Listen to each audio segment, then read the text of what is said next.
Canal Multimedia presenta Mundo Forense, conducido por Zoraida García Castillo, Anaí Rodríguez González y Carla Vázquez Barrera. Un programa de la Escuela Nacional de Ciencia Forense y la Facultad de Derecho de la UNAM.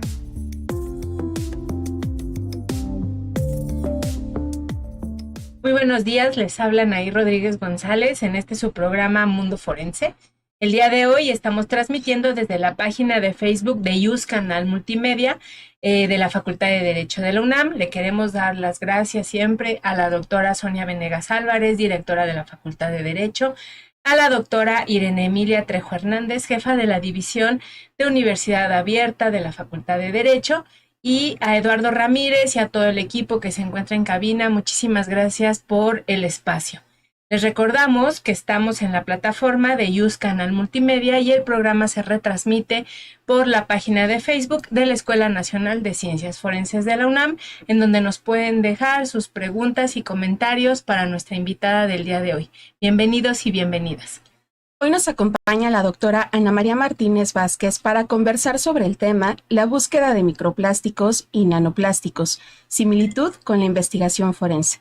Me voy a permitir leer una muy breve semblanza de la doctora. Estudió licenciatura en Química en la Facultad de Química de la UNAM, realizó la maestría en Química y el doctorado en Ciencias en la Universidad Autónoma Metropolitana. Actualmente es investigadora en la Universidad Nacional Autónoma de México, donde trabaja en química teórica y en el estudio de la toxicidad de microplásticos y de sustancias antipsicóticas. Participó en una campaña científica en la Antártida para estudiar la conducta de los pingüinos barbijo, siendo la primera investigación mexicana en integrarse a ese tipo de expediciones. Cuenta con cerca de 200 artículos científicos y 30 libros de textos publicados. En el año 2003 recibió el reconocimiento Juana Ramírez Asbag. Ha ocupado diversos cargos académicos, entre ellos la dirección del Instituto de Investigaciones en Materiales entre el 2012 y 2016, y actualmente coordina el Consejo Académico de Área de las Ciencias Físico-Matemáticas y las Ingenierías. Su principal línea de investigación actualmente es sobre el nano y microplástico y su posible toxicidad. En los últimos años, la presencia de microplásticos y nanoplásticos en el medio ambiente ha pasado de ser una preocupación emergente a un tema central en la agenda científica global. Estas diminutas partículas se encuentran hoy en prácticamente todos los ecosistemas, desde los océanos más profundos hasta el aire que respiramos e incluso en el cuerpo humano. Sus estudios no solo plantean interrogantes sobre su origen, dispersión y persistencia, sino también sobre los posibles efectos tóxicos en los seres vivos. La búsqueda, identificación y análisis de estas partículas guarda similitud con los métodos utilizados en la investigación forense. Los científicos deben rastrear los indicios casi imperceptibles, reconstruir trayectorias, identificar fuentes y establecer relaciones causales a partir de la evidencia fragmentaria. Muy bienvenida, doctora. Adelante, doctora Soraya. Gracias, muchas gracias, Carla, Anaí, por la presentación, la introducción. Muy bienvenida, querida doctora. Gracias por aceptar estar con nosotras. Es un lujo, además, pues, porque han leído muy brevemente tu semblanza, seguramente es mucho más larga. Y queremos conocerte. Este programa, como te habíamos comentado, es un programa de divulgación en donde tratamos de cruzar a la ciencia forense con a todo lo forense, más bien con todos los campos del conocimiento.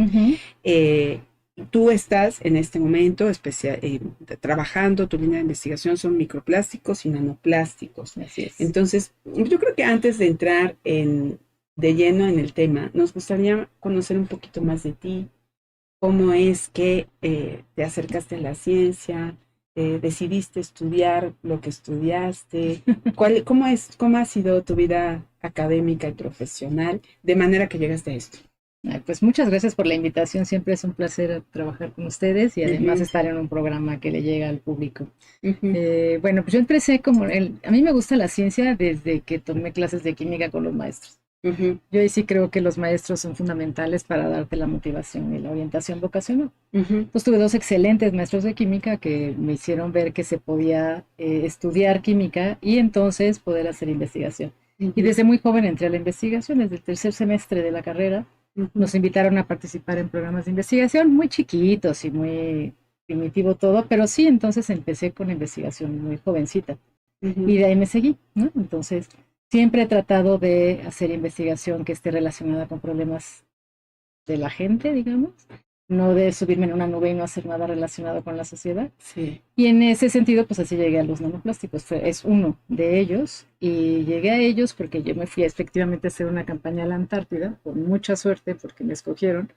Yo como química teórica, yendo con los biólogos a la Antártida. ¡Qué lindo! Súper bonito. Sí.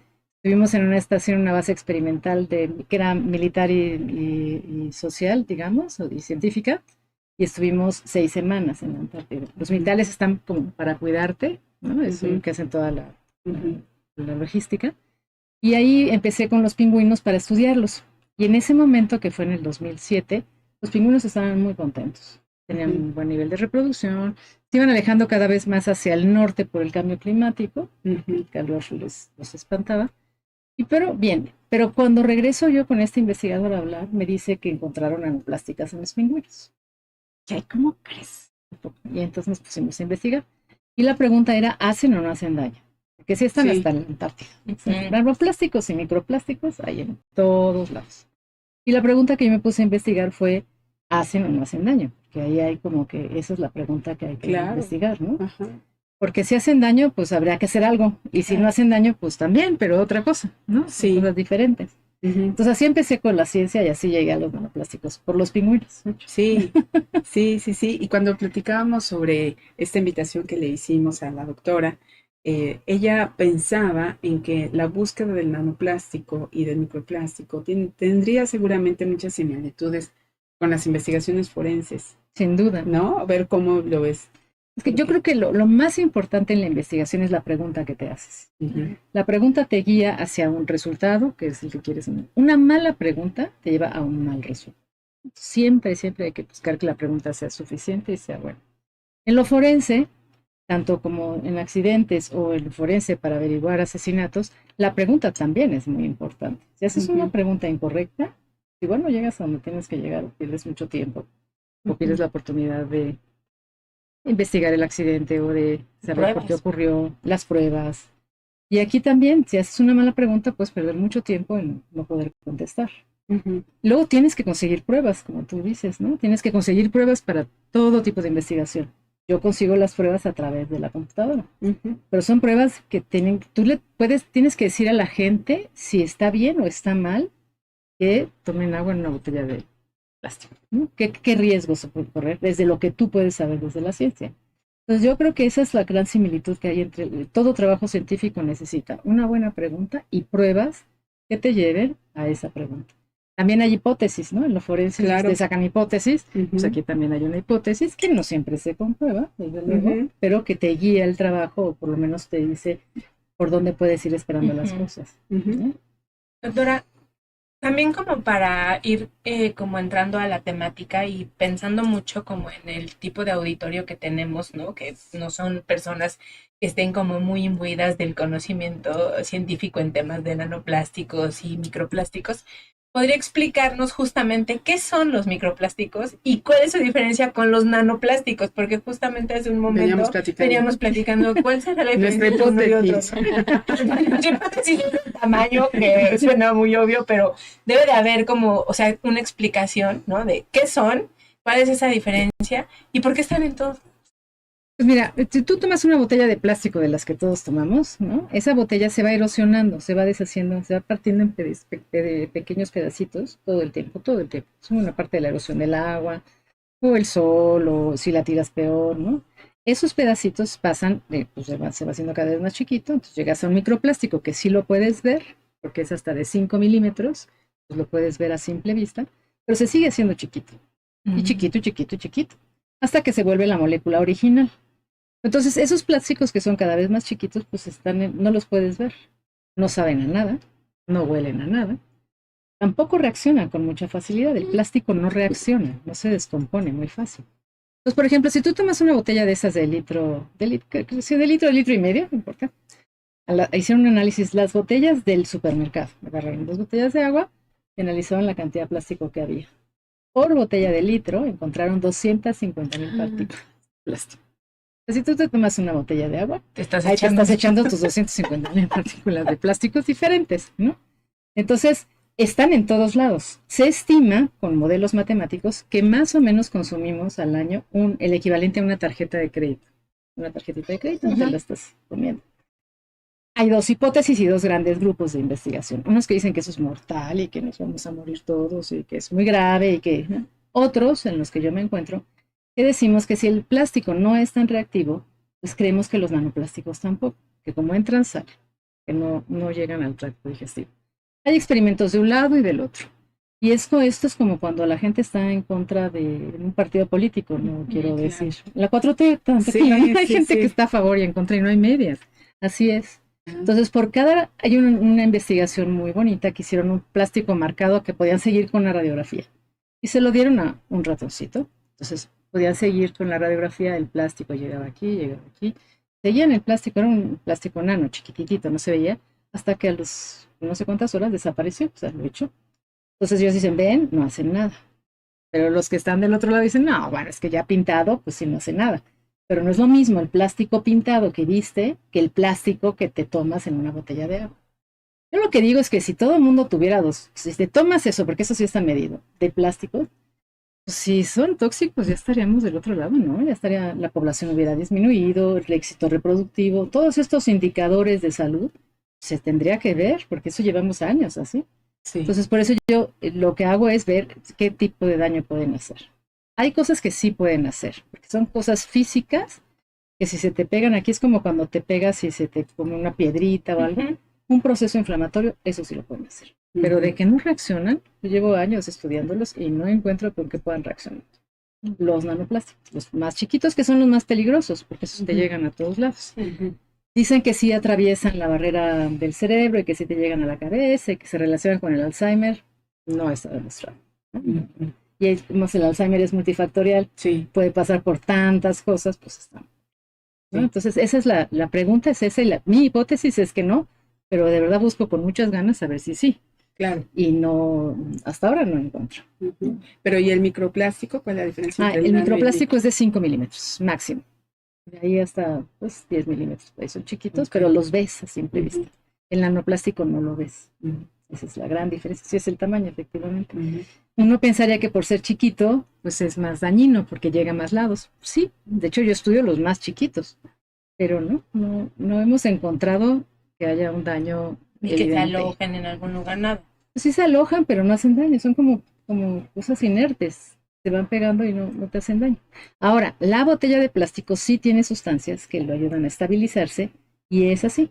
Si la pones al sol, esas sustancias se desprenden y esas sí son tóxicas, pero no es el plástico. Por eso te sabe rara. Sí, ¿no? Sí. La botella dejada al sol sabe raro. Sí, no hay que tomarla. No hay que tomarla, no hay que dejarla al sol. O ya no hay que tomarla después de dejarla al sol. O mejor no hay que tomarla. Sí. Doctora, eso sería lo mejor. Yo quisiera poner un poco en el contexto que todas estas investigaciones, pues yo sí las veo muy enfocadas también en el ámbito forense. Pienso ahorita, por ejemplo, en una demanda o pensando un poco como en el interés que tienen las empresas por mejorar o por ser no tan tóxicas para el ambiente. Entonces, ¿cómo es que cómo estas investigaciones pueden ayudar a fortalecer digamos, como los procesos de control de calidad en las empresas? Porque a mí me sorprende un poco mucho esto de las botellas, ¿no? Y pienso, por ejemplo, en los niños, en los filtros de agua, cómo se puede regular, o en estas garrafones que tenemos, cómo se puede tener también, pues, no sé, las mejores vías para evitar que eso pueda tener un perjuicio en nuestra persona. Pues que te llegue el nanoplástico está difícil. ¿Qué me dices de los chupones de los bebés? Purtito plástico y están y se lo tragan. Sí. Pues la sola mamila. La sola mamila, más caliente, ¿no? La calientas, la agitas y se lo das. Están en todos lados, sí. Incluso decían, en un estudio que luego no se demostró, que traspasa la placenta y llega al bebé que no ha nacido, pero eso no se llegó a demostrar. También que llegaba al espermatozoide, que llegaba al semen y tampoco se llegó a demostrar. Entonces, yo creo que no se puede evitar a menos que dejemos de usar plásticos, pero eso va a estar muy difícil. No solo por la botella de agua. Si vas al hospital, si tienes, por tristeza, un paciente en el hospital, te das cuenta de la enorme cantidad de plásticos que son necesarios. ¿no? Que la jeringa, que la avena, que la bolsa de sangre, que los contenedores, que los pañales, todo eso son plásticos y tienen una gran cantidad de basura, pero ni modo que no lo uses. A nadie le gustaría que le pusieran sangre en una bolsa ya usada, ¿ves? ¿No? Hay cosas que tienes que seguir usando. Entonces yo creo que el riesgo existe, no sabría cómo quitarlo. Pues sí podrían hacer porque las botellas de agua duraran más y no. Hay un trabajo ahí que más o menos, porque dicen es que todas son biodegradables. Todo es biodegradable a la larga. Todo. El asunto es cuánto tiempo tarda en biodegradarse. Si tarda 500 años no me sirve. Todo, si la botella del pan de caja, es biodegradable. Sí, sí, pero dime en cuánto tiempo. Claro que se va a biodegradar, todo se va a biodegradar. Pero en cuánto tiempo, ¿no? Y la otra historia de los plásticos es que están hechos de petróleo.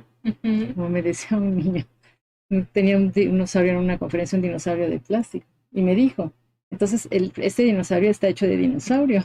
Y digo, pues sí, porque está hecho de petróleo y el plástico está hecho de petróleo.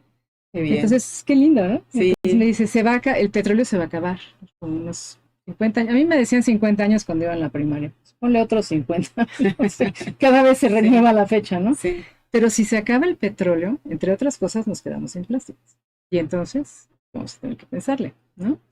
Pues yo lo que decía, y trato de vender la idea, pero no la compra nadie, es que deberíamos de hacer como minas de plásticos. Porque ese material es materia prima para hacer plásticos nuevos. ¿Por qué no se usa ahora? Porque es más caro. Es más fácil usar el petróleo, más barato, no más fácil, más barato usar el petróleo y hacer plástico que reciclar, es más caro. Entonces las empresas no lo quieren hacer, económicamente no importa, pues lo tiran. Pero cuando ya no haya petróleo, o cuando se regule que el petróleo se va a usar para medicinas, que es mucho más importante, o para otro tipo de cosas que son vitales, pues entonces los plásticos van a estar perdidos por ahí. Oye, ¿qué encontraste en los pingüinos? Los principios de este siglo. 2007. 2007. Sí. Y cuando ya encontraron los microplásticos, Eso habían pasado varios años. Sí. Y volvieron a hacer esos análisis. Sí, los están haciendo. En eso. Están en eso. Pero esos ya se hicieron. Yo me fui de sabático en 2022, los habían encontrado el año anterior, 2021-20. En pandemia. Entonces todavía no sabemos muy bien los hallazgos de esta segunda ocasión. No. Sí. Encontramos que plásticos había. Ya había poliéster, tela. ¿De dónde saca la tela hasta allá? Pues de los cruceros. Los cruceros lavan y desaguan y sale. Cada vez que lavas la ropa, ahí se va el poliéster de la ropa, se va. Si es algodón, pues se va algodón, que es natural. Pero el poliéster se desprende. También tenemos luego una compulsión por lavar la ropa, ¿no? Entonces hay que lavar la ropa todo el tiempo. Tantito, entre detergentes y pedazos de plástico, digo, estás contaminando muchísimo más de lo que te dice. Que la cantidad de huellas que vamos dejando de contaminación es muchísima. Es muchísima. Sí. O sea, yo justo iba a preguntar eso, y cómo o sea, me imagino que el principal efecto por el cual están presentes en un lugar como la Antártida es la contaminación. Sí. O sea, es un factor de contaminación. Un factor de contaminación humana, sí. Porque en las bases no se lava la ropa, claro, todos huelen a lo que huelen, ¿no? Te bañas, pero con un jabón ahí medio rato. No, es horrible, hueles horrible, pero no importa, pues todos huelen igual. Y a los olores te acostumbran, a los buenos y a los malos. Sí. No, eso no lo hacías, y eran muy cuidadosos en los desechos de la comida. O sea, ahí sí eran muy cuidadosos, pero los cruceros no cuidan, por supuesto. Dicen que sí, pero no cuidan. No cuidan porque hay cosas, sí cuidan la basura y se la sacan, pero la ropa que lavan un montón, pues no la cuidan, desechan al agua. Pero además, o sea, es como también implicaría como todo una educación justamente que va más allá de separar la basura. Porque, por ejemplo, tú puedes hacer, digo, no quiero decir que esté mal, claro que está bien que hagas separación de basura, no uses tanto el vehículo, lo que sea, pero una acción tan sencilla como lavar la ropa termina siendo contaminante, ¿no? Es lo mismo que cuando mezclas o echas el aceite en el fregadero sin separarlo y se va al desagüe, ¿no? Entonces haces contaminación. Pues creo que estas cosas también, como de estas investigaciones sobre los nanoplásticos, también van llevando a mirar cómo está esta parte de la educación sobre la cultura al medio ambiente, ¿no? Claro. Creemos que con ciertas acciones dejamos de contaminar, pero las otras que estás haciendo para que según tú estés como limpio, terminan haciendo una huella ahí una estela de contaminación bastante significativa, ¿no? Sí. Entonces, digamos que encuentras un problema y abres otros, ¿no? Y vas ahí como buscando. Sí, bueno, hay que pagar un costo siempre, ¿no? Tampoco Siempre. podemos pensar que vamos a estar aquí y no va a pasar nada. Sí, pero nada más hay que tener cuidado en qué costos son. Y a lo mejor lo de los plásticos no es tan grave, te digo, porque no hay una evidencia sólida que diga que el nanoplástico te va a hacer un daño. Claro, dicen, no, es que ahora hay más cáncer de colon. Pues sí, pero también comen más porquerías, tienes una alimentación diferente, no hacen ejercicio, no toman agua. O sea, es que es muchos factores. Y no hayan encontrado, eso sí no lo han encontrado. Había un estudio de las gaviotas. Es que me puse a estudiar plásticos. Claro, lo que se haya publicado. Pues sí, ¿no? Entonces de gaviotas. Y entonces a las gaviotas les empezaron, porque están en zonas marinas, entonces podían entrar, tenían la costa y el mar. Y encontraron que sí tenían plástico no tenían plástico en los pulmones, tenían una lesión en los pulmones. Y entonces empezaron a decir que era como la plasticosis, como la asbestosis del asbesto, que ese sí es, el asbesto son piedritas que se te clavan por tamaño en el pulmón y ahí sí se genera un daño, se raspa, porque si tú agarras el asbesto, es duro. Y es cancerígeno. Y es cancerígeno porque es rudo y te hace daño. Pero si tú agarras un plástico, no, está suavecito. Entonces el plástico entra y ni siquiera te rasguña por dentro, pues. No hace daño, ¿no? Pues tú imagínate que te traigas una pastilla de plástico, no te hace daño. Pero el asbesto sí, porque es corrosivo. Y entonces dijo, no es lo mismo. Pero a la hora de hacer el análisis de los pulmones, no encontraron ni una partícula de plástico. Entonces dijeron, no, pues esto no es por el plástico, porque entonces se vería como con el asbesto, se ve el asbesto y se ve el daño, se ve la erosión. Aquí no han encontrado. Hay mucha gente queriendo encontrar. Yo creo que porque tienen miedo de que algo pase. Yo digo que no hay evidencia, ninguna evidencia, y las que yo tengo, me he puesto a estudiar un montón de muchos plásticos, chiquitos, grandes, no encuentro nada. ¿Hay estudios sobre otras especies animales en los cuales se hayan hecho?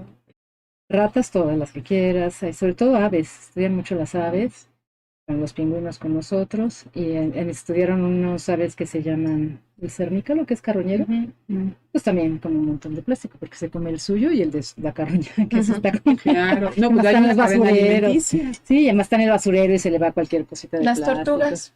Las tortugas no hay estudios de que se coman el plástico. O sea, hay estudios de esto del plástico en la nariz de la tortuga. De que lastiman. Físicamente sí lastima, pero eso no es un nanoplástico, es un plástico. Es un plasticote. Es el plasticote que se te pone y ese sí, obstrucción sí. ¿No? Oye, pero hay algunas otras sustancias que vayan o que se adhieran al plástico y que entonces sí se agrave la peligrosidad.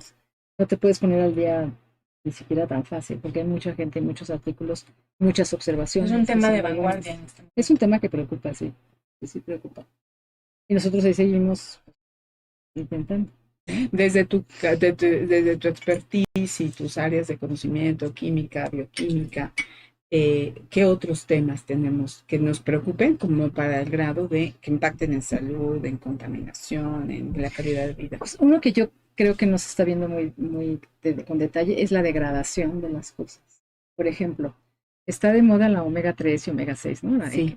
El equilibrio, y entonces el colesterol y que no Sí. comes más de una que la otra, ¿no? Sí, sí. Y te venden aceites de todo tipo. Pues yo me puse a estudiar porque yo los estaba tomando y dije, ¿eso será bueno o no? Porque yo me vendía una amiga un aceite.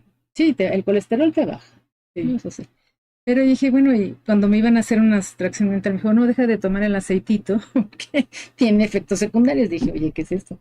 Entonces me puse a estudiar los aceititos y los omegas. Resulta que el omega 6, como todo lo que te pones, si te metes al cuerpo, se degrada. Todo. Sí, menos los plásticos hasta ahora. Sí. Esos Sí. no. Pero entonces se mete al cuerpo y genera una sustancia que es súper tóxica, como su producto de degradación principal. Y dije, bueno, voy a estudiar el producto de degradación principal y los omegas. Los omegas están bien, son muy buenos, pero el producto de degradación, que necesariamente en eso se convierte en los omega, es súper tóxico, ¿no? Entonces lo acabamos de terminar y lo mandamos y sí, lo aceptaron muy bien, porque eso es, a mí lo que me está preocupando ahora es todo lo que parece que es bueno, tienes que seguir el rastro para ver cómo son los productos de degradación, con quién se pegan, cómo se pegan, qué hacen, porque no es tan seguro lanzar la pregunta así. Entonces yo decía con una amiga, decía, y a lo mejor por eso ahora hay más cáncer de colon, o a lo mejor ahora hay más cáncer, menos colesterol, ¿no? pero entonces, más otras cosas. Entonces hay como que tienes que decidir de qué te quieres morir. Sí, pues es muy cierto. A ver, yo con mi médico le pregunto, está ahorita todo el mundo tomando magnesio para poder dormir, ¿no? Para bajarle el estrés y estar más tranquilo. Y dije, yo me he hecho mi magnesio. Me dice, no, ¿qué no come tortillas? Sí, con eso, no necesita andarse tomando nada. Si no comes pescado, pues con eso tienes omegas. Entonces, si no lo necesita, no se tome algo que no necesita. Yo le digo, cuando vea que le está carente de algo. Exacto, siempre el cuerpo avisa. Te duele, te sientes mal, te sientes sin energía. Y te lo pide. Te pide cosas, ¿no? Entonces, eso yo creo que es como una línea. Y también lo hicimos para un antibiótico que es muy común, la ciprofloxacina, que se usa para cualquier antibiótico, cualquier enfermedad te dan eso. Y efectivamente los productos de degradación son súper tóxicos. Te la tienes que tomar cuando tienes una infección y te tienes que salvar. Pero así como que para cada vez que te da la garganta, no. Porque todo se degrada, todo lo que te come, insisto, menos los plásticos hasta ahora, todo se degrada y te da cosas que ese seguimiento no se hace. Y entonces nosotros nos metimos a estudiar ese tipo. Los antipsicóticos también, pues son sustancias necesarias, ¿no? Y también hay que investigar qué es lo que pasa con los antipsicóticos. Te quitan un síntoma y luego a dónde se van, cómo se van, qué generan. Hay que seguirlo. En ese del producto de degradación yo terminé diciendo, y esto es como una historia sin fin, hay que seguirla estudiando. Y el editor no le gustó mi frase, me dijo, no, todo muy bien, pero quita tu frasecita. Que es poco formal. Y dije, qué aburridos son. No, yo te lo hubiera dejado. ¿Verdad? Claro, o sea, eso que no le va a restar. No le restaba nada. Y es cierto, es una historia sin fin. Sí, al contrario, ¿no? Sí. Sí, bueno, ¿qué planes tienes en tus subsecuentes investigaciones? Pues ahora estamos con los nanoplásticos y con qué se pegan. ¿Dónde se pegan? Y estoy agarrando todas las medicinas y en qué se degradan. En qué se van degradando para ver qué. Y hay un proyecto súper bonito con las cotorras en España. Wow, yo conozco. Las cotorras en España. Las cotorras se las llevó quién sabe quién y es una especie invasiva. Madrid está. O sea, se llevaron periquitos a España y les hizo daño. Está lleno, Madrid. Nos van a ver los españoles. Pues es que no sé si son de aquí. ¿De dónde son las cotorras que hablan de aquí? Sí, son americanas. Son americanas. Sí, son americanas. O sea, no puedo decir que son mexicanas, pero yo creo que son del continente. Sí. Pero se las llevan. Y entonces están atascados de eso. Entonces están viendo, o sea que tienen tantas, pues las están estudiando, ¿no? Y entonces estamos viendo cómo se pega el plástico al color que le da las plumas. Al color, la sustancia del color. Y si eso tiene algún efecto, ya pega. Entonces es lo que estamos haciendo. Entonces voy a estudiar con ellos acá. Los colegas españoles. Ellos las agarran y las tratan de eliminar y mientras las estamos estudiando. Pues sí, pero están invadiendo todo Madrid, por lo menos Madrid. ¿no? Entonces esa es otra, ¿no? La historia de las interacciones con los colores de las aves y esto para ver qué efectos tienen. Ay, qué interesante, qué bonito, qué bonito. Y qué bonito que tienes tiempo de seguir en tu laboratorio haciendo trabajo de investigación, más todos los encargos que tienes administrativos, por lo menos el que yo sé, que es ser coordinadora del CAFMI, Consejo Académico de las Ciencias Físico-Matemáticas. Y las ingenierías. ¿No? Y las ingenierías. No hay que olvidar. Sí, no, sí, claro. Pero bueno, que es un consejo que a mí me encanta. Súper ejecutivo, muy esquemático, ¿no? Y muy ordenado. Bueno, así son los físicos. Sí, es que esa es la mentalidad de los físico-matemáticos, ingenieros, ¿no? Sí, son muy ordenados. Sí. Bueno, ¿hay alguna pregunta más? No, justo yo quería preguntarle de cómo se sentía dirigiendo en estas personalidades, o sea, justo las físicas, las químicas, las ingenierías, cómo es estar, es las físico-matemáticas y las ingenierías, perdón. Sí. ¿Cómo es estar justo al frente de este consejo? Yo me divierto muchísimo. Es muy divertido el consejo. Porque la gente es muy colaboradora, está muy interesada y salen cosas muy divertidas. La verdad es que yo me divierto. Si no, es como mi política. Yo quiero divertirme. Si no me divierto, no me sale bien. Pero es muy divertido y es una gran responsabilidad. Pero yo creo que si lo haces con la gente, participando con la gente, yo creo que sale bien. Además, creo que en un consejo académico se puede tener la visión de todo lo que ocurre en muchas entidades académicas de la UNAM, ¿no? Entonces te das cuenta qué es lo que están trabajando en Mérida, en León, en la FES Iztacala, en la FES Zaragoza, en la Facultad de Química, en la Facultad de Ciencias, y te das cuenta que todo el mundo andamos más o menos por lo mismo, en ciencias forenses. Exacto. ¿No? Entonces sí que estamos todos pues construyendo desde nuestro lado, pero al fin tenemos muchas cosas en común. Entonces, y es el más académico sí. de los consejos de la UNAM. Solo se ve la academia, no nos importa la política relacionada con la academia, pero nada de dinero, nada de presupuesto. Sí. No, es el más académico y es muy interesante. Sí, claro. La discusión está sí. Entonces, a mí me parece un espacio muy bonito. Uh-huh.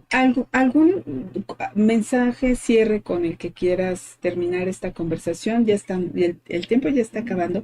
Pensando en que quienes te escuchan, quienes nos están escuchando son alumnos de la Facultad de Derecho, de la Escuela Nacional de Ciencias Forenses principalmente, y o peritos o personas que de alguna manera profesionalmente están ligados con el mundo forense. Yo lo que diría es que se acerquen a la ciencia, siempre puede dar respuestas y siempre puede apoyar para dar respuestas. Y que siempre se busque una buena pregunta en la vida también, ¿no? También en el desarrollo de tu vida hay que encontrar buenas preguntas que te guíen y que te ayuden a encontrar respuestas que te lleven a un mundo mejor también, ¿no?